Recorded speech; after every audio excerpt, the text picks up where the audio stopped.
Viral ngayon kung saan nagbayad ng isang di umano'y pekeng 500 peso, ang pasahero sa isang public jeepney vlogger na driver. Sa panimula ng viral video ay tila isa lamang itong normal na biyahe para sa jeepney driver na ito. Dahil vlogger ang driver ng jeepney na ito, ay makikita sa kanyang video ang normal na senaryo sa loob ng jeepney, kung saan may mga sumasakay, bumababa at nag-aabot ng mga bayad.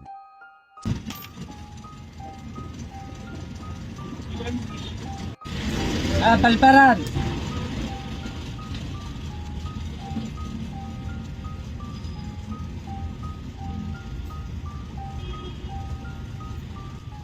Ilan yung 50?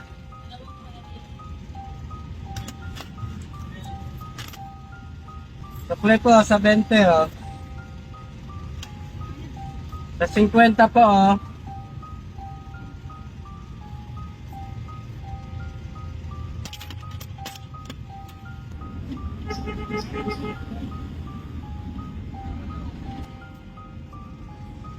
Sa pagpapatuloy ng viral video, ay makikita na nagbayad ang lalaking ito ng 500 peso bill. Nang makarating ito sa driver ay agad nitong sinuri ang 500 piso na ibinayad sa kanya, at mula rito ay iba ang naging kutob ng driver sa nasabing 500 piso.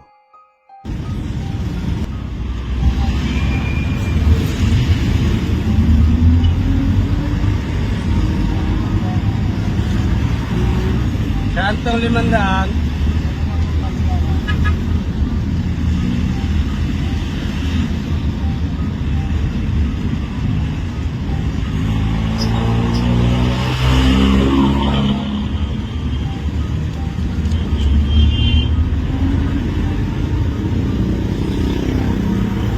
Dahil may ibang hinala ang driver sa ibinayad sa kanya, ay nagdahilan na lamang ang driver na magpapabarya lamang ito sa pinakamalapit na gasoline station, ngunit ito ay upang maipasuri sa gasoline station sa pamamagitan ng infrared device nito ang ibinayad sa kanya na 500 piso.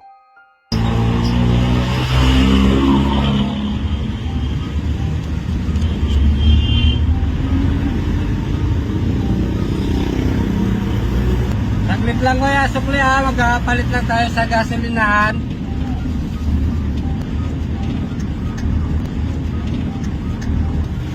Gasolinahan lang ako. Saglit lang ha, dadaan lang natin sa gasolinahan to 500 nyo ha.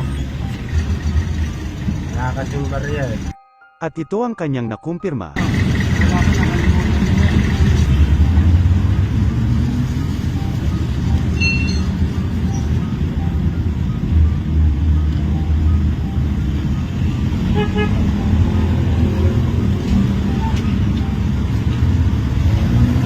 Boy!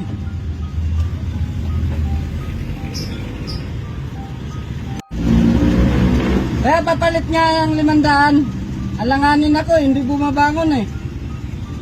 Sige, patignan ko muna yan. Sige.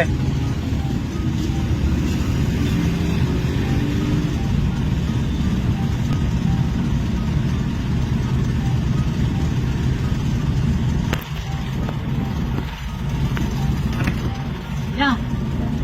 Victory. Victory. Victory. Ha? Ikaw. Peke? Oo, alanganin niya ako eh. Kuya, peke daw yung 500 mo kuya. Ano magiging peke yan? Sa akin yan. Ay, peke! Ano magiging peke? Baka peke yung kanilang money detector. Ay, hindi pwedeng magkamali kasi hindi rin bumabangon eh. Kaya alanganin ako eh. Pwede, huwag pinipilit na peke yan. Money ko na nga yan eh. Ay, hindi kuya. Peke nga eh. Hindi akin na lang, papalitan ko na. Ay, hindi pwede. Kailangan isurrender to sa pulis. Mamaya may maguyo pa kayo eh. Ay, hindi, oh, hindi pwede. Hindi pwede ito. Akin naman po yun eh. Hindi nga, peke. Isusurrender to sa pulis. Babalik ko nga po yun doon sa nagsukli sa akin. Ay, hindi nga pwede. Ayun oh, may pulis oh. Huy! Huy! Huy! Bilang civilian, paano nga ba natin malalaman kung peke ang isinukli o natanggap nating pera? Ayon sa Bangko Sentral ng Pilipinas, 3 bagay ang dapat alam mo para matukoy mo agad kung tunay ba o peke ang hawak mong pera. Ito ay ang method na feel, look at tilt, o ang pagsalat, pagtingin at pagtagilip sa pera.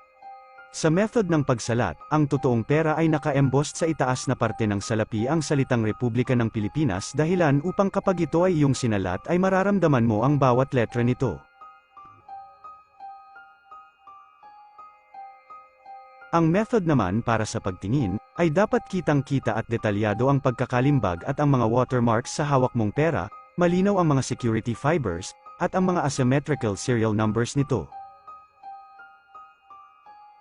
Para naman sa huling method na pagtagilid, ay kapag ang hawak mong pera ay iyong tinagilid ay malinaw mong makikita ang mga security features nito, tulad ng optical variable ink, o yung mga nag-iiba-iba ng kulay.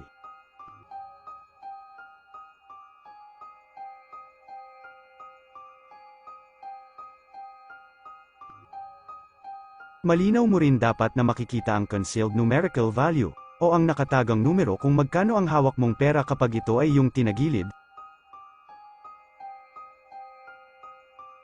Kaya katulad ni Manong Driver ay maging mapanuri tayo sa mga natatanggap nating salapi. Dahil sa panahon ngayon na moderno na ang ating teknolohiya, ay hindi talaga imposible na may mga nagpapalaganap ng mga peking salapi, para lamang makapanglamang ng kapwa, at maisahan ang mga taong patas na lumalaban sa buhay.